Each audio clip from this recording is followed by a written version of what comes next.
नमस्कार, आप सभी का बहुत बहुत स्वागत है आपके अपने YouTube प्लेटफॉर्म टॉपर्स नेक्स्ट पर। और आज हम बात करेंगे स्ट्रैटेजी सिलेबस के बारे में, यानी कि आपको इस एग्जाम में ग्रुप डी के बारे में आज हम बात करेंगे। सी के बारे में हम कर चुके लास्ट वीडियो में।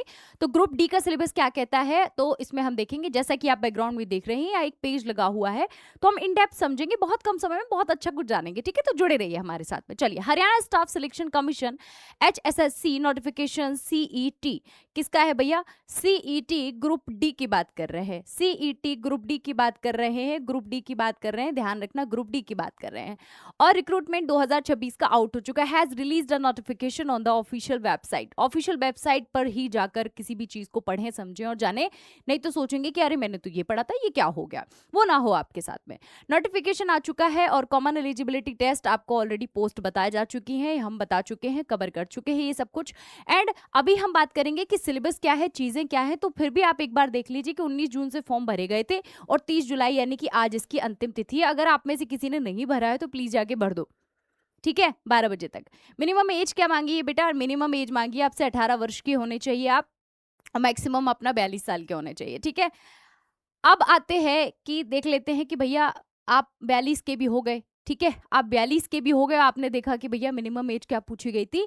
18 पूछा गया था। अगर मिनिमम एज 18 पूछी गई है तो आपको ये देखना पड़ेगा कि 18 के बाद आपको क्या देखने मिला है। एक सेकेंड, ठीक है, मिनिमम एज आपकी कितनी पूछी गई? 18 और मैक्सिमम आपकी 42। ठीक है, तो इंपॉर्टेंट एप्लीकेशन की जो डेट है वो देख लो। डेट क्या क्या है? अप्लाई एप्लीकेशन जो हुआ था 19 जून से हुआ था पहला। दूसरा हमारा 3 जुलाई से आपको देखने मिला है। ठीक है, आज अंतिम तिथि है, जाके भर लो अगर नहीं भरा है तो, है ना। डेट फी पेमेंट की आपको 6 जुलाई तक है। मतलब देखो, आज अगर आप आखिरी तिथि है, ठीक है ना, लास्ट डेट है आपकी आज, आखिरी है, आखिरी दिन है। तो आखिरी दिन में अगर जाकर के भर लेते हो तो भर लो। 6 जुलाई तक आपका पैसे का जो भी है पेमेंट आप कर सकते हो, तो पेमेंट के लिए आपको समय है ना डियर स्टूडेंट्स। ओके, करेक्शन आपको 7 जुलाई तक दे दिया है। मतलब अच्छा खासा इन्होंने काफी समझते हुए बच्चों को ये नोटिफिकेशन सोच समझ के निकाला है। अभी एग्जाम की कोई डेट नहीं आई है, एडमिट कार्ड तो उसके बाद ही आएगा। रिजल्ट आपके विल बी अपडेटेड हियर सून, यहीं पे हो जाएगा। ठीक है, अब बात कर लेते हैं कि स्ट्रक्चर, पेमेंट और डिटेल क्या रहेगा। तो मेल के लिए रहेगी 500 रुपए, अदर स्टेट वालों के लिए और जनरल के लिए, है ना। और EWS और SC और OBC वालों के लिए क्या रहेगा? 250। और ऑल फीमेल के लिए क्या रहेगा? फॉर ESM आपको देखने मिलेगा। ठीक है, अब विदाउट PPPP क्या है? परिवार पहचान पत्र। परिवार पहचान पत्र और आधार के साथ है आपकी फीस 500 रुपए। ठीक है, और 250 कैटेगरी अकॉर्डिंग। लेकिन परिवार पहचान पत्र और आधार कार्ड नहीं है तो आपका ज्यादा फीस लगेगी, 1000 रुपए, 500 रुपए, 500 रुपए। ठीक है, क्लियर है। ऑनलाइन पेमेंट मोड क्या कहता है कि भैया debit, credit, internet banking, IMPS, credit, mobile wallet, सबसे हो जाएगा। Fee exemption applied CET group C advertisement number इन्होंने दिया, जो कि अपने किसी काम का नहीं है। क्लियर है। अब CET ग्रुप डी नोटिफिकेशन 2026 का एज लिमिट क्या कहता है? मिनिमम हम बता चुके हैं, 18 वर्ष का होना आवश्यक है, 42 साल का मैक्सिमम। और age relaxation for the CET group D position as per the their regulation. जो होता क्या है कि इनके अपने खुद के रूल्स रेगुलेशंस होते हैं, उस अकॉर्डिंग आपको एज में रिलैक्सेशन देखने मिल जाता है।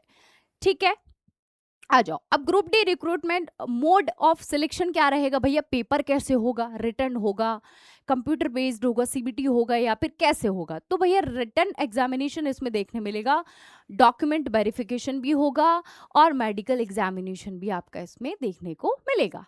ठीक है, चलो अब आ जाते हैं सिलेबस पे। सारी कहानी इसी के लिए हमने इतना इंतजार किया, जो अभी तक मैंने आपको रोक करके रखा, कि सिलेबस ओवरव्यू क्या है, क्या पूछा जाएगा परीक्षा में और क्या आएगा, और इससे बाहर कुछ भी नहीं आएगा। दैट्स मेक श्योर कि आपको इससे बाहर पढ़ना भी नहीं है। ठीक है, सेक्शन ए की बात करें और सेक्शन बी की बात करें, there is 2 section, section A और सेक्शन बी। सेक्शन ए में आएगा general knowledge, reasoning, mental ability 75% की। कितने की आएगी? 75% का आपको GK, रीजनिंग, मेंटल एबिलिटी पूछी जाएगी। पार्ट 2 में पूछेगा हिंदी, इंग्लिश लैंग्वेज 25% की, मतलब पूरा 100% इन्होंने बना दिया है। ठीक है, तो GK का जो पार्ट है वो 75% के पार्ट में आ रहा है, तो पार्ट ए को ज्यादा अच्छा प्रिपेयर कर ले। पार्ट बी के बिना कुछ होगा भी नहीं, तो 25% को भी आपको अच्छे से डन करना है, तब जाके 100% को आप डन कर पाओगे। क्लियर है। अब बात करते हैं कि जनरल अवेयरनेस में वो पूछ क्या रहा है।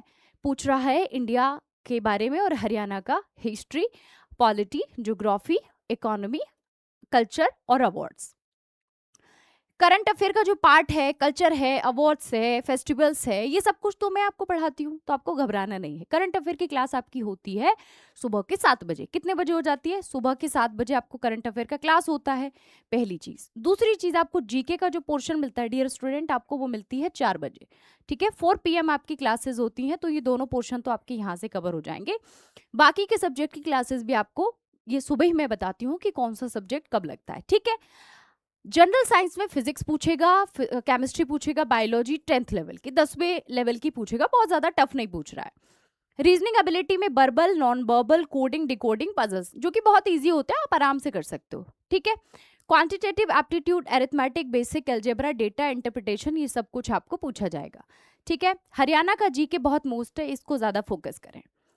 हरियाणा के जीके में है कि हिस्ट्री, ज्योग्राफी, इकोनॉमी, पीपल और करंट अफेयर ऑफ हरियाणा, मतलब बेसिकली हरियाणा स्टेट में क्या क्या काम हो रहा है वो देखने मिलेगा।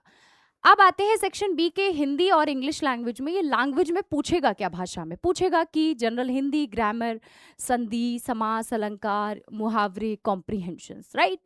एंड जनरल इंग्लिश में भी grammar, vocabulary, synonyms, antonyms, sentence, correction, comprehension. तो ये पूरा आपका सिलेबस है, ये पूरा आपका सिलेबस है, और सिलेबस से बाहर कुछ भी नहीं पूछा जाएगा। तो सब कुछ आराम से पढ़ना है, इसी के लिए हमने बड़ी तसल्ली से आपके आगे ये वीडियो रखा, ताकि आपको ज़्यादा परेशानी इसमें ना देखने के लिए मिले। तो थैंक यू सो मच। कैसा लगा आपको ये इन्फॉर्मेशन जान करके? तो चैनल को लाइक, शेयर, सब्सक्राइब इसलिए कर रही है ताकि कोई भी नोटिफिकेशन आती है तो आपको सबसे पहले मिले। थैंक यू सो मच, बने रहिए हमारे साथ में।